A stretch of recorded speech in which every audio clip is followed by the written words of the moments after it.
Bonjour tout le monde, j'espère que vous allez tous bien. On va parler de santé mentale, de vulnérabilité et de tout ce qui se passe dans la tête et surtout dans la mienne parce que en l'occurrence là je vais parler de moi et de mon expérience. Également à vous préciser que je vais parler de mon expérience personnelle, de comment est-ce que j'ai vécu les choses et comment est-ce que je vis toujours les choses. Je ne suis pas du tout une professionnelle, ni une psychologue, ni quoi que ce soit d'autre, je suis personne en fait. Donc loin de là mon intention de vous dire ce qu'il faut faire et ce qu'il ne faut pas faire. On est chacun libre d'agir comme on veut et de penser comme on veut. Pourquoi je vais faire cette vidéo là Oui, c'est parce que je veux parler de moi, ça c'est sûr, on est tous un peu égocentriques, mais aussi parce que j'ai envie de participer à cette libéralisation de la parole autour de ce qui est du mal-être, de la souffrance et de la vulnérabilité que l'on peut ressentir. Parce que on est des êtres humains, on ne peut pas tout le temps être heureux, c'est un fait. Et malheureusement, j'ai l'impression que l'on vit dans cette société où c'est presque une pression en fait d'être heureux, parce qu'il faut être heureux.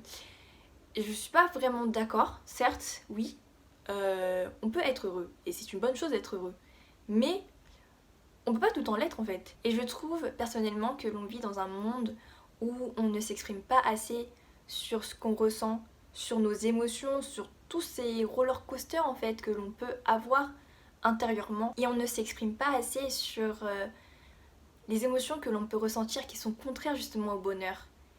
Parce que c'est pas que c'est tabou, mais j'ai l'impression que les gens se cachent parfois derrière un masque parce qu'ils ne veulent pas montrer ce qu'ils ressentent.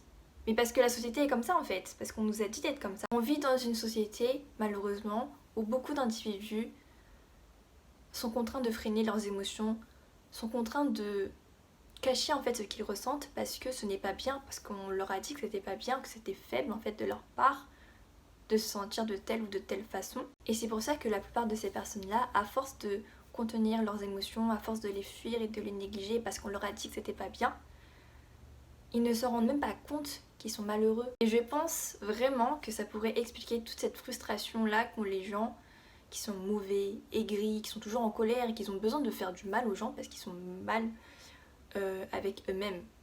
Pour en revenir à mon cas, parce que là oui, on va parler de moi, je suis désolée si ça ne vous intéresse absolument pas, bye bye. Et donc beaucoup d'entre vous le savent et je pense que vous devez vous en douter, je ne me sentais pas très bien psychologiquement ces dernières semaines. Aujourd'hui je vais mieux, ça c'est sûr, mais est-ce que je vais bien? Je ne sais pas. Placer les mots comme il le faut, je pense que j'étais déprimée. Oh non, c'est pas je pense, j'étais déprimée. Et donc au début du confinement, tout allait bien. Passer du temps chez moi toute seule, c'était clairement pas un problème parce que même si j'aime beaucoup sortir avec les gens, mes amis, etc., je vous avoue que parfois on a besoin de ce temps tout seul. Donc bref, j'étais très bien chez moi. Et puis j'ai eu comme une lumière. Parce que en fait, je faisais partie de ces personnes-là qui ne prenaient pas au sérieux le Covid-19, le coronavirus au tout début. Parce que je me suis dit, bon, j'ai une vie, hein, donc virus, tu peux partir. Je pensais que ça allait durer, allez, 2 semaines maximum le confinement. Pas du tout, hein. Là, on était à presque 2 mois. Et donc, je me suis pas rendu compte que je pouvais potentiellement rentrer chez moi. Sauf que La Réunion c'est très loin, c'est vraiment très loin, hein. Je peux pas y aller à pied, je peux pas prendre le train. En fait la situation était floue parce qu'on n'avait pas assez d'informations, on ne savait pas combien de temps allait durer le confinement, ni quand est-ce que les commerces allaient rouvrir. Sachant que je travaille à temps partiel le week-end, je ne peux pas poser mes vacances quand je le veux, enfin bref, j'étais vraiment perdue, j'étais dans le flou total. En temps normal, je ne peux rentrer à La Réunion que une fois par an. Et avec le Covid-19, je ne suis même pas sûre de pouvoir y retourner. Vraiment, je sais toujours pas en fait. Et vraiment, c'est quelque chose qui me chagrine, là encore. Et donc, je pense que c'est pour ça que je ne vais pas bien. Enfin, si je vais bien, mais il y a toujours quelque chose en fait qui me trotte dans la tête. Enfin, bref. Et vraiment, sur le moment, je me sentais tellement mal. C'était trop frustrant comme situation. Parce que je me disais, bon, Nelly, tu travailles pas, tu étudies pas, l'école est fermée. Donc, qu'est-ce qui t'empêche en fait de rentrer? Mais bien sûr, hein, vous voyez bien que la responsabilité et la sécurité des autres ainsi que la mienne passe avant tout. Donc je me suis résolue à rester, bien évidemment. Hein. Et rien que d'y penser, vraiment ça me rend trop triste. De ne pas être auprès de mes parents et de ma petite sœur. En ce moment, mais bon, c'est la vie. Et pendant que j'étais face à ce dilemme, j'en ai parlé à quelques-uns de mes amis. Parce que j'avais besoin qu'on m'éclaire. Mes sentiments prenaient beaucoup trop le dessus. Et je voulais surtout pas commettre l'irréparable, hein, parce que imaginez j'étais partie, mais on sait pas en fait ce qui peut se passer. Enfin bref, du coup j'en ai parlé. Et je vais pas dire que c'était pas la bonne chose à faire. Parce que finalement ça m'a ouvert encore plus les yeux sur la situation, que c'était un risque à prendre. Mais ça m'a fait du mal. Ça m'a fait du mal d'en parler. Ça m'a fait du mal parce que même en sachant que ces personnes ne pouvaient pas comprendre pleinement ce que je ressentais et ce que je vivais à ce moment-là, parce qu'on vit tous des choses différentes, on a vécu des choses différentes, on était face à des expériences différentes, ce qui fait que l'on voit les choses différemment en fait, tout simplement. Même si je le savais, le fait qu'il...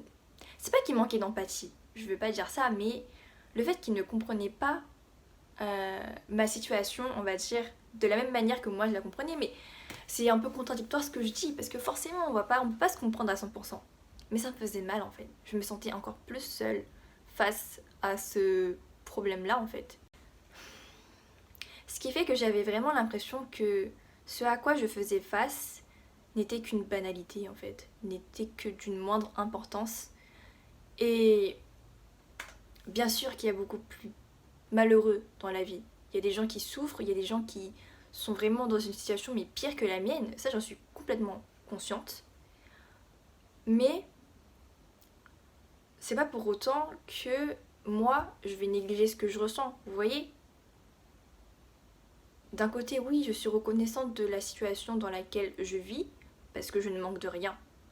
Il y a personne n'est impacté dans ma vie, on va dire, à cause du coronavirus. Voilà, tout va bien.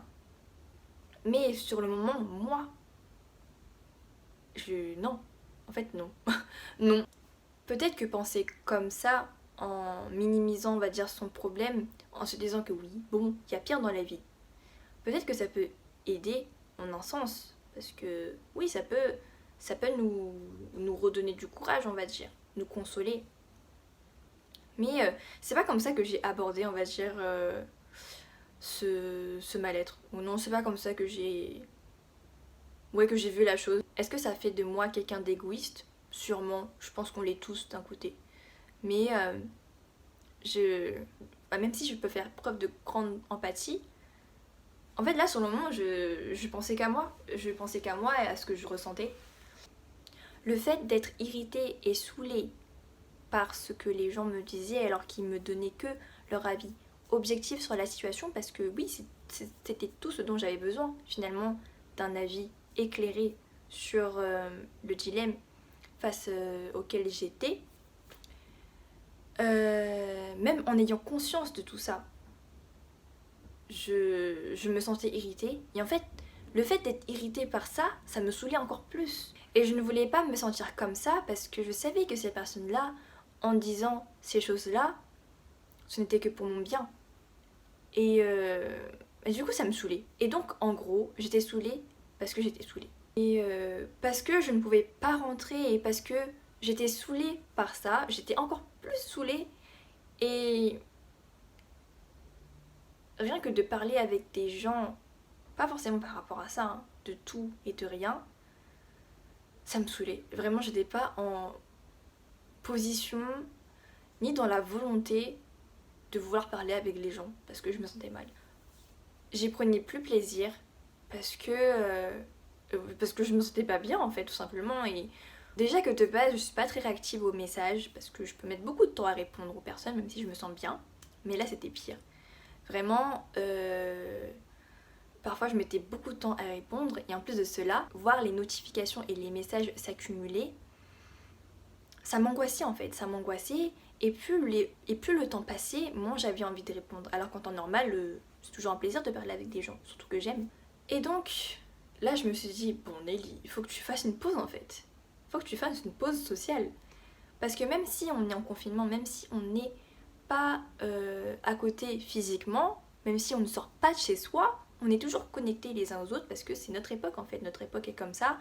On est constamment connectés les uns aux autres avec les réseaux sociaux, internet, la télé, etc. Et j'ai vraiment eu du mal à me distancer socialement parce que quelque part je culpabilisais de ne pas répondre à mes amis, aux personnes que j'aime.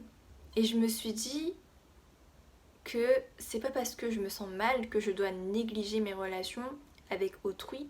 Mais le problème c'est que quand je me forçais, j'avais comme une boule au ventre parce que j'avais l'impression d'être fausse, de faire semblant en fait d'aller bien alors que non, c'était pas le cas. Et étant quelqu'un de très sensible et n'ayant pas vraiment cette capacité là de forcer les choses et de cacher ses émotions, c'est trop dur pour moi, vraiment. Peut-être que pour vous ça semble vraiment futile comme truc, mais pour moi, genre me forcer à parler à quelqu'un alors que je le veux pas, c'est impossible, vraiment c'est pas possible. Pendant cette pause, j'avais réussi du coup à supprimer tous mes réseaux sociaux, à ne garder que l'essentiel pour parler avec ma famille, parce que bon, quand même, hein, c'est important de prendre des nouvelles.